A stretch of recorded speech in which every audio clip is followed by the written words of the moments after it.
It's strange to think that the frozen wilderness of Antarctica was home to civilization, but it was. The fact is, we still have so much to discover regarding the past, in particular advanced civilizations that existed here in ancient times. It is more than possible that the oldest ruins on Earth are preserved on the Antarctic continent, deep beneath the glaciers. As the ice recedes and we advance in satellite technology, we are given an opportunity to peer further and further into this mysterious continent. From time to time, anomalies are thrown up that can only be explained if we consider that a civilization thrived here before it became frozen. Satellite imagery suggests that there is indeed a huge presence of ancient structures under the ice at Antarctica. Wait till you hear this. Now, the problem that archaeologists, historians, and experts on the arise of human civilization are confronted with is this. The ice sheet at Antarctica has been unchanged in 20,000 years or so, according to their estimates. So 20,000 years ago, a civilization was present here and were capable of building enormous structures, including pyramids. Is Antarctica the cradle of civilization? More and more often, we are hearing of the reports of mysterious structures being spotted at Antarctica, including one recent anomaly that caught the imagination where standing stones, very much like what we see at Stonehenge, was spotted. This raises the hope of expeditions to the region, as these anomalies are currently only visible with satellite technology. As the ice melts away, which it is doing just now by the way, what may be revealed in the form of ancient structures will rewrite history, question everything we have ever known, and inevitably create a new perspective to the human story where connections to ancient text and mythology generate a clear picture of the journey and timeline of our civilization. It seems this is inevitable. We humans are strange in the sense that we don't know who we are, we don't know where we came from, and indeed we don't know why we are here on Earth. If we were a genetically seeded race, for example, then we have inherited the Earth from a previously more advanced civilization that broke all their toys and left this place before the Great Cataclysm. After this event, the survivors were spread out all over the Earth. Separated by sea, they lost communication with other survivors. Forced to more hospitable locations, they were forced back to a near primitive state, but survived their history through storytelling. In 1929, in an Istanbul palace, a map was discovered that tells part of this story. The Peri-Reyes map unequivocally shows Antarctica before it was covered with ice, leading many to speculate as to how old the map was, where the source maps of this map originated, and above all else, was Antarctica inhabitable at the time the map was created? The map can be dated to 1513 when Captain Peri-Reyes plotted this from source maps, possibly from surviving remnants of the Great Library. This was hundreds of years before our culture even knew it was there, leading scholars the world over scrambling for answers. Well, guess what? They can't explain this using the knowledge they possess. Why? Because their education does not allow this to be true. Hence, so-called experts are baffled. The question is, where did Peri-Reyes source his knowledge? If this can be found, then perhaps the answers to our lost history may start to unfurl. It's pretty obvious that in so-called prehistoric times that we were much more advanced than our educators themselves could ever have imagined. Let us not shun the truth in favor of ignorance, guys. Mainstream academia are clutching at a history that does not portray an accurate account of human history, or indeed of Earth and of lost civilization. You are hard pushed to deny the fact that everything is older and more elaborate than our wildest estimates, and with the melting of the glaciers at Antarctica accelerating, then the feeling among researchers is that evidence of a far older civilization is just around the corner. Evidence of structures that they will be forced to acknowledge and admit that advancements in technological understanding existed tens of thousands of years before we were even meant to be conscious. What if we were to tell you that this is about to be confirmed, that there is in fact sophisticated structures beneath the ice of Antarctica that would change and indeed shock the world, right? A half-mile under the ice exists a structure that is set to change history. It would seem that through the use of satellite technology, disclosure is just a few clicks away. This is fast becoming a publicly acknowledged phenomenon. This is indeed the way in which disclosure is manifesting before our very eyes.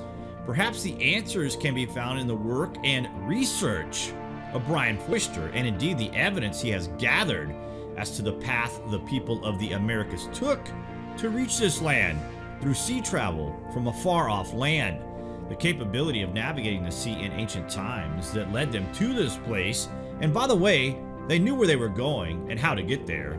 They were able to circumnavigate the planet thousands and thousands of years ago. Our education system has failed us thus far. It's up to us to carry this new torch of knowledge. In school, we are basically taught that these ancient cultures made up the stories to where their ancestors came from. We think not. This is evidence that is presented in its clearest form yet. Through the ages, it has been brushed aside. Well, guess what? It survived with the survivors, and now we all know the score here. Let's do it justice and keep it alive. Is elongation of the skull an effort to recreate the form of the Anunnaki to look like the gods? And are some of these skulls in fact remains of these gods? We will discuss this in part 2, guys. Time to wake up. Comments below, and as always, thank you for watching. Because we can see this obvious transformation here. However, it's the volume and the fact that there are hundreds of examples of this. There are actually 5 different kinds, 5 different styles of elongated skulls here in the Paracas History Museum. That could represent 5 different social classes. We don't really know. No one studied this since 1928. But what I really want to do, because there are so many people interested in these skulls, is to slowly rotate it for you so that you can stop and freeze frame it if you want at any given time to have a look. The jaw is also much larger than a normal human being, and there seems to be a genetic tendency to have fewer teeth, especially molars. In some cases, there are at least 4 molars missing, other cases 8. And some people have said that that would be the result of a poor diet, which isn't true because the Paracas area was incredibly productive in terms of producing food, both seafood and also land-based agricultural products. And then this, we see, is an example of where trepanation occurred, brain surgery. Again, something seemingly pioneered by the Paracas and later adopted by people such as the Inca and the Nazca. Hi, this is Brian Forster coming to you from Paracas in Peru. And I want to give you an update as to the recently released DNA results of the Paracas people. Now, it's taken us 5 years since we began this process to actually get the results. It took almost 3 years to get, or 2.5 to get permission from the Ministry of Culture of Peru, who we worked with very closely, especially with archaeologist Ruben Soto, in order to have the DNA testing approved by the government. A total of 18 skulls was tested, and results came back from 12.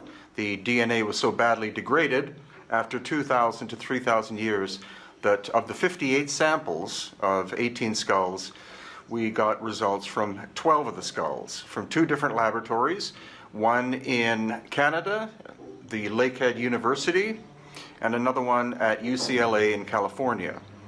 A third lab was also utilized at Santa Cruz, University of California, but they stated that of the, I think, 18 samples they were given, no results were forthcoming. We're not sure if that's true or whether the results were so bizarre that they decided to hide them. So, in what I can basically tell you is that all Native American people of 100% Native ancestry are supposed to be and were of the haplogroups A, B, C, and D. So this is one of the Paracas elongated skulls. This is one that we believe is natural in shape. And as I turn it, you will see the complexity of the design. You see all that amazing curvature, and basically there's a depression here where the two hemispheres would be. The eye sockets are very large, and there's a lack of a sagittal suture here. So the results that we got, 4 of the elongated skulls were of haplogroup B, which relates to the fact that there was Native American ancestry involved, but the other ones were not. And the most common haplogroups that showed up were U2E and also H, H1A and H2. If you look at where the most prevalent percentage of U2E and the H1s are, it is in between the Black and Caspian Seas, as in the Caucasus Mountains. And so that's very intriguing. What I can also share with you is what I believe was the migrational pattern, because these people, like some indigenous people of the Caspian area and Black Sea area, were and are dark red-haired and also very light skin and green eyes. And this seems to correspond as well with the elongated skulls. So I believe what happened was about 3,000 years ago, the ancestors of the Paracas decided to leave the area because they were being invaded by someone. And so they traveled south through Iraq and Iran to the Persian Gulf, and there they wound up sailing eastwards and eventually found their way to the coast of Peru. There are different routes they could have used. They could have gone through Hawaii, they also could have gone through New Zealand, but then they wound up at the largest natural bay on the coast of Peru, which is Paracas, and that's where they decided to live because there was basically no one living there. They could live in peace,